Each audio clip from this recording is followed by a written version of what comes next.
ইসলাম ত্যাগ করেছি। আমার ইসলাম ত্যাগ করার অন্যতম কারণ হচ্ছে কি সূরা তওবা পড়ার পর। আমি যখন সূরা তওবাটা পড়লাম, বিশেষ করে আয়াত নম্বর 5, এটা পড়ার পর আমি ইসলাম ত্যাগ করতে বাধ্য হয়েছি। আপনারা ইসলাম ত্যাগ করতে বাধ্য হবেন বা ইসলামের প্রতি সংশয় প্রকাশ করবেন, অবশ্যই করবেন যদি আপনারা যুক্তিতে চিন্তা ভাবনা করেন। যদি আপনারা যুক্তিতে সূরা তওবাটাকে পড়েন তাহলে আপনারা করবেন। শুধুমাত্র একটা সূরা পড়লে যথেষ্ট।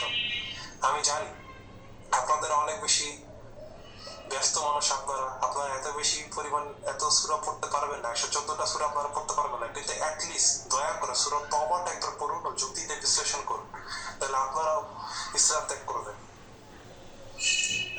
কমপক্ষে আপনারা সংশয় প্রকাশ করবেন। কোন সৃষ্টিকর্তা কোনোভাবে হত্যা নির্দেশ দিতে পারে না, এটা হতেই পারে না। তাই ভালো থাকবেন। ধন্যবাদ ভাই, আপনার জন্য শুভকামনা। অনেক অল্প বয়স আপনার, এই অল্প বয়সে বুঝতে পেরেছেন ধর্মের অসারতা, তো এটা অনেক বড় একটা প্রাপ্তি। আগেও একজন এরকম করেছে, আমি বলেছিলাম সেখানে একই কথা। আপনিও খুবই ছোট দেখা যাচ্ছে, আমি তো দেখতে পাচ্ছি, আপনাদেরকে তো ঘোলা করে দেখাচ্ছি নিরাপত্তার জন্য। তো এই ভাই বলেছেন সূরা বারাত অর্থাৎ তাওবা, সূরা তাওবা এটা কোরআনের একটা গুরুত্বপূর্ণ সূরা। এই সূরাটা যথেষ্ট বোঝার জন্য ইসলাম কেমন, ইসলামের সহিংসতা, বর্বরতা, ইসলামের অসারতা বোঝার জন্য যথেষ্ট এই সূরাটা। আসলে এটি নিয়ে মুজাহিদ যারা পুরো পৃথিবীতে টেরোরিজম যত নেটওয়ার্ক আছে তাদের কাছে এই সূরাটা খুবই প্রিয়।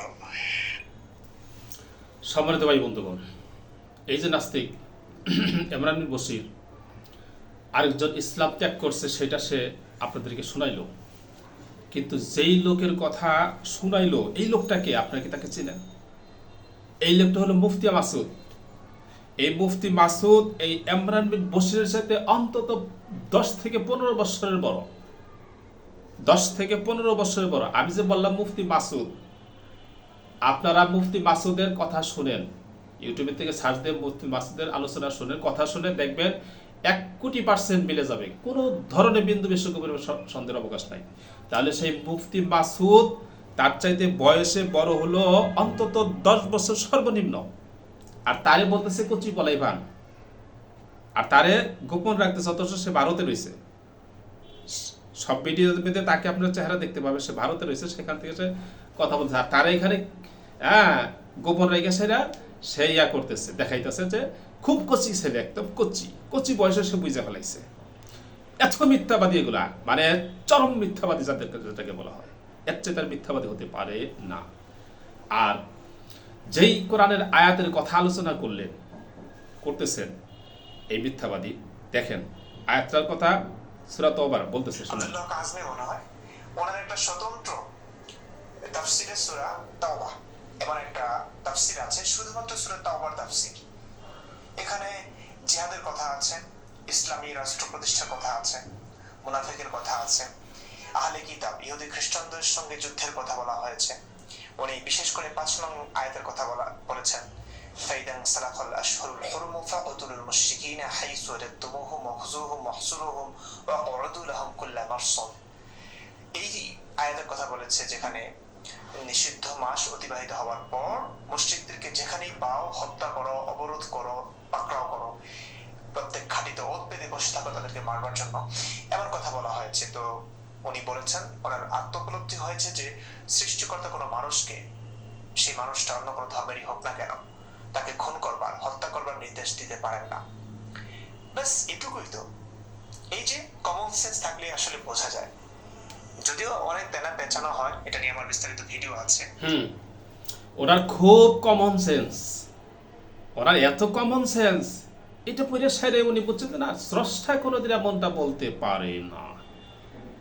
স্রষ্টা এই কথাটা কখন বলছে? স্রষ্টা এই কথাটা কখন বলছে? স্রষ্টা তখন বলছে যখন স্রষ্টার প্রেরিত নবীকে দেশ থেকে দেশান্তর করা হয়েছে, তাকে হত্যা করার জন্য বারবার চেষ্টা করা হয়েছে, এবং স্রষ্টা আছেন তার প্রমাণ, সত্য নবী তিনি, তার প্রমাণ অসংখ্যবার দেওয়ার পরেও তাকে তো মেনে নেয় নাই, তার জীবনটা পর্যন্ত ধ্বংস করে দেওয়ার চেষ্টা করেছে। ওই জাতির সাথে আল্লাহ রব্বুল আলামিন যুদ্ধ ঘোষণা করছেন নিজে। যুদ্ধ ঘোষণা করে আল্লাহ তাআলা বলতেছেন এই হরম আশহরে হুরুম, যে সম্মানিত মাসগুলো এইগুলো অতিবাহিত হওয়ার পরে তোমরা তাদের সাথে যুদ্ধ করবে, যুদ্ধে যেখানে পাবে সেখানে তাদেরকে হত্যা করবে যুদ্ধের ময়দানে। তাহলে তোমরা আল্লাহকে বিশ্বাস করবে না, আল্লাহর গুলা খাবা, আল্লাহর গুলা পড়বা, আল্লাহ জীবিত রাখছে, আল্লাহ হায়াত দিছে, আর তারে বিশ্বাস করবা না, তার প্রেরিত নবীকে তোমরা হত্যা করবা, আল্লাহ তাআলা বসে থাকবে আঙ্গুল চুষবো। আল্লাহ তোমাদেরকে এই নির্দেশ দিব না যে তাদেরকে যেখানে পাবা সেখানে হত্যা করো? তাও তো সেটা যুদ্ধের ময়দানের কথা বলা হয়েছে, এমনি তো নয়। এমনিতে সারা দুনিয়ার সমস্ত মানুষ আমরা মিলে জেলে রয়েছি, হিন্দু বৌদ্ধ খ্রিস্টান সব মিলে রয়েছি, কিন্তু এটা তো যুদ্ধক্ষেত্রের কথা বলা হয়েছে। তুমি কি বইলা মুসলমানকে ধোকাবাজি করতে চাও? তোমার ধোকাবাজি মুসলমান খাবে না, তোমার ধোকাবাজি তোমার পর্যন্ত সীমাবদ্ধ থাকবে। আমার ভাইরা, তারপরে কি বল নাস্তিক শুনেন। ভারতের অসীম সরকার যখন কোরআন এই আয়াতকে কেন্দ্র করে একটা কথা বলেছিলেন, মন্তব্য করেছিলেন, এই কোরআনের উপর তিনি করতে পারেন, এই কোরআনের উপর তিনি এই কোরআনকে দিতে পারেন, এমন কথা হয়তো বলেছিলেন তিনি। তো সেটা নিয়ে অনেক কিছু হয়েছে। আমি সেটার একটা জবাব দিয়েছিলাম, আসলে এই কোরআন মানুষ বলে কিনা, মুসলিমদেরকে যেখানেই পাওয়া বিধান কেন দিয়েছে, কোন প্রেক্ষাপটে দিয়েছে। তো সেটা নিয়ে বিস্তারিত ভিডিও বানিয়েছি, এই ভিডিওটি দেখে নিতে পারেন। অসীম সরকার কি সত্যি বলেছেন কিনা নাকি মিথ্যা বলেছেন। তো উনি ৫ নম্বর আয়াতের কথা বলেছেন, পুরো সূরা তাওবার কথা বলেছেন। আপনারাও পড়তে পারেন পুরো সূরা তাওবার তাফসীর সহ পড়লে আপনি বুঝবেন, কারণ কোরআনের আয়াতগুলো যথেষ্ট এলোমেলো। পৃথিবীতে কোনো চটি বইও এতটা এলোমেলো হয় না। তো এটার আগামাতা কিচ্ছু নাই, আসলে কখন কি যে বলেছে আগামাতা কিচ্ছু নাই, না সূরার ক্রম আছে, না পারার, না আয়াতের ধারাবাহিকতা, কখন কি একটু মানে নবীর প্রয়োজনে। আচ্ছা, এখন বিষয় হলো যে এই মূর্খটাই বলি, এই মূর্খ কোরআনের কোনো দিক দিশা নাই। চটি বইয়ের ভিতরে যতটুকু এলোমেলো তার চেয়ে বেশি এলোমেলো। নাদান কোথাকার, তোর তো ইসলাম সম্পর্কে কোনো জ্ঞান নাই, তোর তো কোরআনের যে সাহিত্যিকতা সম্পর্কে তোর কোনো ধরনের জ্ঞান নাই। তুই একটা মূর্খ।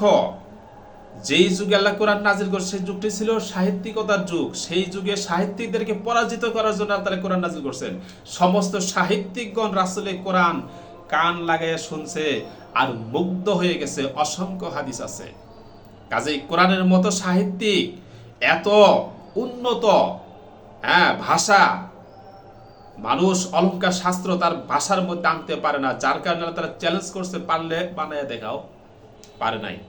এটাই তো প্রমাণ যে কোরআনের মতো সাহিত্যিক অলংকার শাস্ত্র দিয়ে কোনোদিন কোনো মানুষ তার ভাষার মধ্যে প্রয়োগ করতে পারে না, তার মতো বানাইতেও পারে না। আর তুই বেটা বলতেছ যে কোরআনের ভিতরে এলোমেলো আছে, সেই শেষ। তুই সত্যিকার অর্থে একটা অশিক্ষিত মূর্খ বর্বর জাহেল।